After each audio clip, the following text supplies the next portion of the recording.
This is Revathi.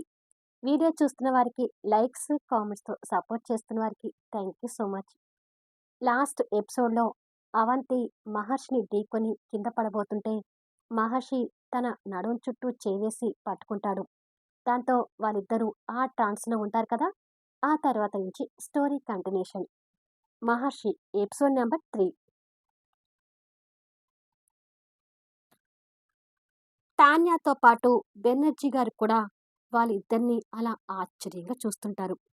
మహర్షి చేతిలో వాలిపోయి ఉన్న అవంతి మహర్షి కలలోకి అలాగే ట్రాన్స్‌గా చూస్తుంటే, మహర్షి కూడా అవంతి కలలో చూపులు కలిపి ట్రాన్స్‌లో ఉండిపోతాడు. తాన్య అటూ ఇటూ చూసి చాటుగా వాళ్ళిద్దరిని ఫోటోస్ తీస్తుంది. కొన్ని క్షణాలకి అవంతి ఈ లోకంలోకి వచ్చి తన నడుము మీద మహర్షి చేయి ఉండటం చూసి షాక్ అవుతుంటుంది. దాంతో మహర్షి కూడా తేరుకొని తన నడుము మీద ఉన్న చెయ్యి తీయగానే అవంతి టక్కున లేచి ఇబ్బందిగా మహర్షి వైపు చూస్తుంటుంది. మహర్షి కూడా తన వైపు అదే ఇబ్బందిగా తడబాటుతో చూస్తుంటాడు. అటు నుంచి బెనర్జీ, ఇటు నుంచి తాన్య వాళ్ళ దగ్గరకు వస్తారు. తాన్య బెనర్జీ గారిని కూడా చూసి, "మీరు మా ఊరిలో కొత్తగా కనిపిస్తున్నారు. ఎవరింటికొచ్చారు?" అని అడుగుతుంది మహర్షిని. "అది నా పేరు మహర్షి. వీరు బెనర్జీ గారు. మాది హైదరాబాద్. ఇక్కడ గార్మెంట్ ఫ్యాక్టరీ పెట్టాలని ఆలోచనతో ల్యాండ్‌ని చూడటానికి వచ్చాము. ఈ ఊరు సర్పంచ్ గారిని కలవాలి" అంటాడు మహర్షి. మహర్షి అలా చెప్తుంటే అవంతి రెప్ప వేయకుండా మహర్షి వైపే ట్రాన్స్‌గా చూస్తుంటుంది. మహర్షి చెప్పింది తాన్య విని, "ఓ! అవునా! సర్పంచ్ బాబాయ్ గారి ఇల్లు అటువైపు" అని రూట్ చూపిస్తుంది. "థాంక్యూ. పదండి బెనర్జీ గారు" అంటూ ఇద్దరూ అటువైపుకి వెళ్తుంటారు. అవంతి వెళ్తున్న మహర్షి వైపే ఆశగా చూస్తుంటే, తాన్య అది గమనించి నవ్వుకుంటూ అవంతి మొహం మీద చిటికలు వేస్తుంటుంది. దాంతో అవంతి కాస్త ఉలిక్కిపాటుతో ఈ లోకంలోకి వచ్చి తల తిప్పి తాన్యని చూస్తుంది. "ఏంటక్కా! ఆ మహర్షికి పడిపోయావా?" అని అడుగుతుంది తాన్య నవ్వుతూ. "ఉహుం, అదేమీ లేదు. ఏదో కొత్త వారని చూస్తున్నాను అంతే" అంటుంది తడబడుతూ. "అవునా! నేను ఇంకేదో అనుకున్నానులే" అంటుంది ముసిముసిగా నవ్వుతూ. "ఇంకేదో అనుకోటానికి అక్కడ ఏమీ లేదులే. పద" అంటూ తాన్య చేతిలో ఉన్న కూరగాయల కవర్ అందుకొని ముందుకు నడుస్తుంటుంది. తాన్య నవ్వుకుంటూ అవంతితో వెళ్తుంటుంది. తాన్యతో కలిసి అవంతి ముందుకు వెళ్తూనే వెనక్కి తిరిగి అటువైపు వెళ్తున్న మహర్షిని చూస్తుంటుంది. మళ్ళీ తాన్యకి భయపడి ముందుకు చూస్తూ వెళ్తుంది. కానీ మహర్షి మాత్రం అదేమీ పట్టించుకోకుండా ముందుకు వెళ్తుంటాడు. కొద్దిసేపటికి సర్పంచి గారింట్లో మహర్షి, బెనర్జీ గారు కూర్చొని మాట్లాడుతుంటారు. అప్పటికే సాయంత్రం కావడంతో సర్పంచి గారి భార్య వారికి కాఫీలందిస్తూ, "ఇప్పుడు మీరు భూములు చూడటానికి వెళ్ళినా చీకటి పడుతుంది. ఈ రాత్రికి ఇక్కడే భోజనాలు చేసి పడుకోండి. రేపు ఉదయం పొలాలు చూడటానికి వెళ్దురుగాని" అంటుంది. మామూలుగా తక్కువగా మాట్లాడే స్వభావి అయిన మహర్షి వారి మర్యాదలకు ఇబ్బంది పడుతూ, "పర్వాలేదండి. మేము బయట భోజనాలు చేస్తాము" అంటాడు. "మా ఇంటికొచ్చి బయట భోజనాలు చేయటమేంటి?" అని భార్య వైపు చూస్తూ, మహర్షి గారు అంతే అంటారు. "వారి పని అయ్యే వరకు మన ఇంట్లోనే ఉంటారు. ఉండటానికి రూమ్ ఏర్పాటు చేయి కామాక్షి" అంటారు సర్పంచ్ గారు. "అలాగేనండి. ఫ్యాక్టరీకి భూములు చూడటం అంటే ఒక్క రోజుతో అయ్యే పని కాదు.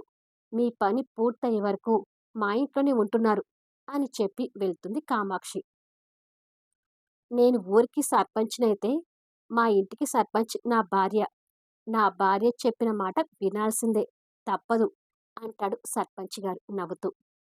బెనర్జీ గారు కూడా నవ్వుతూ, "సరే సర్పంచ్ గారు. మీ మర్యాదల్ని ఇక మేం కూడా కాదనములే" అంటాడు. "ఇప్పుడు మంచి మాట అన్నారు. మీరిక్కడ గార్మెంట్ పెడితే ఈ చుట్టుపక్కల ఊరు వారికి ఉపాధి కల్పించిన వారవుతారు" అంటూ మాట్లాడుతుంటారు. చూడగానే రౌడీలా కనిపించే కోటిగాడు గడ్డం దువ్వుకుంటూ కుర్చీలో కూర్చుంటాడు. కాంతమ్మ వాడికి టీ తెచ్చి ఇస్తూ, ఎలాగైనా ఆ అవంతిని నువ్వు పెళ్లి చేసుకోవాలి. మామూలుగా పెళ్లి చేసుకోమంటే ఆ అవంతి కంటే ముందు తాన్య ముడిపడనివ్వదు. అందుకే దీనికి ఒక ప్లాన్ ఆలోచించాను. తాన్య లేని రోజు ఈ ప్లాన్ నీతో అమలు చేయిస్తాను అని మాట్లాడుతుండగానే అవంతి, తాన్య కూరగాయల కవర్‌తో లోపలికొస్తారు. వాళ్ళని చూడగానే కాంతమ్మ టక్కున నోటికి తాళం వేసుకుని కూర్చుంటుంది. కోటిగాడి అవంతిని కింద నుంచి పై వరకు మోహంతో చూస్తుంటాడు. అవంతి ఆ చూపులకు భయపడి పవిట కొంగు నిండా కప్పుకొని వాడి వైపు కోపంగా చూస్తుంటుంది. తాన్య కూడా వాడిని చంపేయాలి అన్నంత కోపంగా చూస్తుంటుంది. ఈ ఇద్దరూ వాణ్ణి అంతే చూస్తూ రూంలోకి వెళ్ళబోతుంటే, ఏంటి మరదలు, బావని ఇక్కడ కూర్చున్నాను, నన్ను పలకరించకుండా వెళ్తున్నారేంటి? అడుగుతాడు కోటిగాడు. అడ్డమైన వాళ్ళని పలకరించాల్సిన అవసరం మాకు లేదు.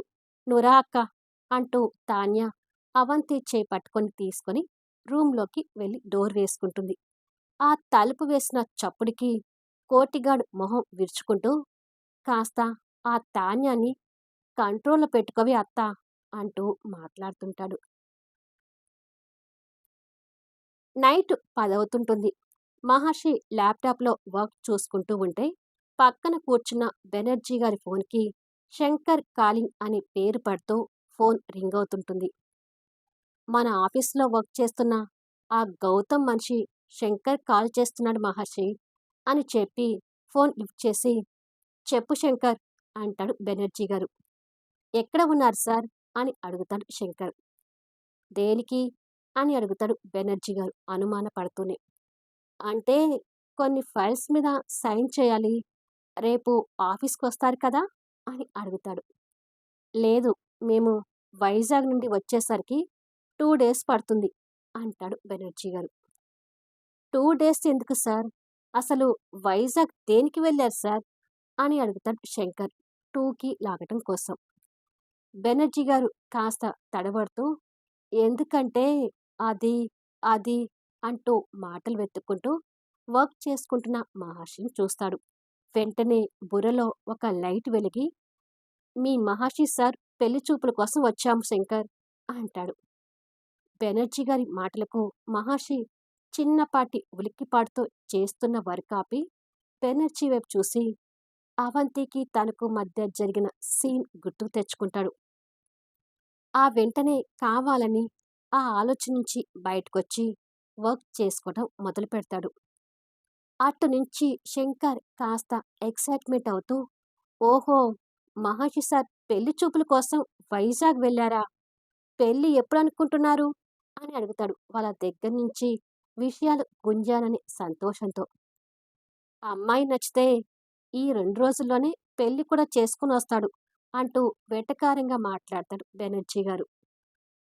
శంకర్‌ని డైవర్ట్ చేయడం కోసం బెనర్జీ గారు మాట్లాడే విధానం చూస్తుంటే సీరియస్‌గా ఉండే మహర్షికి కూడా నవ్వొస్తుంటుంది. అవునా సార్! బాగుంది. ఇక ఉంటాను సార్ అని ఫోన్ కట్ చేస్తాడు శంకర్. గౌతమ్ ఫోన్ మాట్లాడుతూ, నాన్‌సెన్స్. ఒక్కసారి గడిపిన ఆ అమ్మాయితో ఇంకొక్కసారి గడపడానికి బోర్ అని ఫీల్ అయ్యేవాడు పెళ్లెలా చేసుకుంటాడు?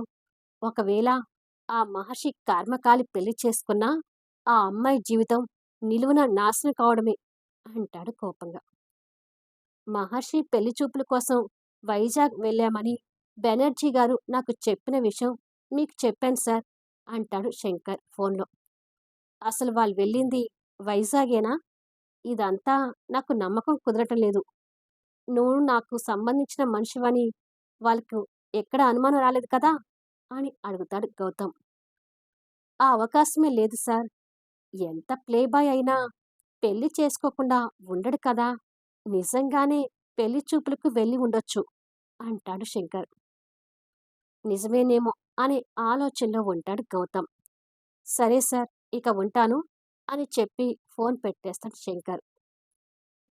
గౌతమ్ కూడా ఫోన్ పెట్టేసి సోఫాలో కూర్చొని ఆలోచిస్తూ, పాపం ఎవరో ఆ అమ్మాయి బిజినెస్ పర్పస్‌లో కాకపోయినా, ఆ మహర్షి చేసుకోబోయే అమ్మాయి ఎవరో తెలిస్తే, అతని క్యారెక్టర్ గురించి బయటపెట్టి, ఆ అమ్మాయి లైఫ్‌ని సేవ్ చేయాలని ఉంది అని అనుకోని సోఫాకి ఆనుకొని కళ్ళు మూసుకుంటాడు. ఆ మరుక్షణమే మహర్షి ఒక అమ్మాయి మెడలో తాళి కట్టడం ఆలాపనగా కనిపిస్తుంటుంది. ఆ అమ్మాయి మొహం కనపడకపోయేసరికి సందిగ్ధంలో పడుతూ తన మొహం చూడాలని ప్రయత్నిస్తున్నాడు అనుకోవటానికి గుర్తుగా మూసుకొని ఉన్న గౌతమ్ కనుగుడ్లు అటూ ఇటూ మూవ్ అవుతుంటాయి. కానీ మహర్షి తాళి కడుతున్నాడు గాని గౌతమికి ఆ అమ్మాయి ఎవరో కనిపించడం లేదు. మహర్షి తాళి కట్టడం పూర్తయిన తర్వాత గౌతమ్‌కి అవంతి రూపం అప్పుడు కనపడి నో అంటూ గట్టిగా అరుస్తూ భయంతో కళ్ళు తెరుస్తాడు. అప్పటికే ఆ ఆలాపనకి చెమటలు పట్టి ఉంటాయి. భయంతో అక్కడున్న వాటర్ బాటిల్ తీసుకొని గటగటా వాటర్ తాగి పక్కకు పెట్టి ఇదేంటి ఇలాంటి ఆలాపనొచ్చింది? ఛీ! అసలు అవంతి పక్కన మహర్షిని ఊహించుకోవడానికే అసహ్యంగా ఉంది. అలాంటిది నా స్నేహితురాలి మెడలో ఆ మహర్షి తాళి కట్టడం ఏంటి? అని ఆలోచిస్తూ ఒకసారి అవంతికి ఫోన్ చేస్తే అని అనుకొని గోడ గడియారం వైపు చూసి వద్దు ఈ టైంలో ఫోన్ చేస్తే బాగోదు. ఎలాగూ రేపు మార్నింగ్ ఫోన్ చేస్తాను కదా! అని అనుకొని ఆలోచిస్తూ ఛ! అది ఆలాపన అయినా మనసంతా పాడు చేసింది. అసలే కలలో ఈ మధ్య ఆ డెవిల్ ఎవరో వచ్చి భయపెట్టిస్తుంటే చెత్తలో ఈ ఆలాపనలొకటి అని తిట్టుకుంటాడు. అదే సమయంలో అవంతి పడుకొని మెడలో ఉన్న చైన్ పట్టుకొని ఆడిస్తూ మహర్షికి తనకు మధ్య జరిగిన ఆ సీన్ గుర్తుకు తెచ్చుకుంటూ సిగ్గుపడుతూ నవ్వుతుంటుంది. పక్కన పడుకున్న తాన్య నిద్రపోతున్నట్టుగా నటిస్తూనే అవంతిని గమనిస్తూ డౌట్ లేదు. అక్కకి ఆ మహర్షి బాగా నచ్చాడు. ఫ్రెండ్ పెళ్ళికి ఊరికి వెళ్ళాలనుకుంటున్నాను కదా! ఊరు నుంచి రాగానే ఆ మహర్షి ఎలాంటివాడో తెలుసుకోవాలి. అయినా నా సెలక్షన్ మీద నాకు నమ్మకం ఉంది అని ఆలోచిస్తూ అవంతి మొహంలో వెలుగుతున్న సిగ్గుని, నవ్వుల్ని చూస్తూ సంతోషపడుతుంటుంది. కానీ ఇక్కడ మహర్షి మాత్రం అలాంటి ఆలోచనలు ఏవీ లేకుండా హాయిగా నిద్రపోతుంటాడు. మహర్షి మంచి కోసం ఆలోచించే బెనర్జీ గారు మాత్రం వారి ఇద్దరి మధ్య జరిగిన దృశ్యాన్ని గుర్తు తెచ్చుకుంటూ పక్కన నిద్రపోతున్న మహర్షిని అభిమానంగా చూస్తుంటాడు. మరుసటి రోజు కలవరపెట్టిన ఆ ఆలాపనతో నిద్రపోని గౌతమ్ మార్నింగ్ అవంతితో రిలాక్స్‌గా ఫోన్ మాట్లాడుతూ "నువ్వు ఎప్పుడూ సంతోషంగా ఉండాలి అవంతి. నీకు మంచి భర్త రావాలి" అంటాడు. అలా అనగానే అవంతి మహర్షిని గుర్తు చేసుకొని, "ఏంటి గౌతమ్, ఈ రోజేంటో కొత్తగా మాట్లాడుతున్నావు?" అని అడుగుతుంది కిచెన్‌లో కాఫీ కలుపుతూ. "ఏమీ లేదవంతి. నా ప్రాణ స్నేహితురాలు లైఫ్ బాగుండాలని కోరుకుంటున్నాను. అంతే" అంటాడు గౌతమ్. అవంతి నవ్వి, "సరే గౌతమ్, చాలా సేపు నుంచి మాట్లాడుతున్నాము. ఇక ఉంటాను" అంటుంది. "ఓకే అవంతి" అని గౌతమ్ ఫోన్ కట్ చేసి, హమ్మయ్య! అవంతితో మాట్లాడాక మనసు ఇప్పుడు కాస్త కుదుట పడింది అని అనుకొని రిలాక్స్ అవుతాడు. సర్పంచ్ గారు అమ్మవారి గుడి దగ్గర ఉన్న రచ్చబండ దగ్గర కూర్చొని వార్డ్ మెంబర్స్‌తో కలిసి ఆ ఊరిలో ఉన్న అన్నాదమ్ముల పొలాల గొడవల గురించి తీర్పు చెప్తూ, "చూడండి, మీరు ఒక తల్లికి పుట్టిన పిల్లలు. మీరు పొలాల గొడవలతో కోర్టుకెక్కితే, ఆ కోర్టు తీర్పు రావటం అలా ఉంచితే, మీ ఇద్దరి చేతిలో ఉన్న కాసిన డబ్బులు కూడా లాయర్ ఫీజులు, కోర్టు ఫీజులు కట్టడానికి సరిపోతుంది. మీ ఇద్దరి మంచి కోసమే చెప్తున్నాను. అనవసరంగా గొడవలకు వెళ్ళి, ఇంకా ఆర్థిక ఇబ్బందుల్లో పడకుండా, ఈ పంచాయతీ చెప్పినట్టుగా విని, మీ అన్నాదమ్ములిద్దరూ రాజీకి రండి" అంటూ నచ్చ చెప్తుంటాడు. వాళ్ళు కూడా అది అర్థం చేసుకొని సర్పంచ్ గారి మీదున్న గౌరవంతో ఆ పంచాయతీ తీర్పు విని రాజీకొస్తారు.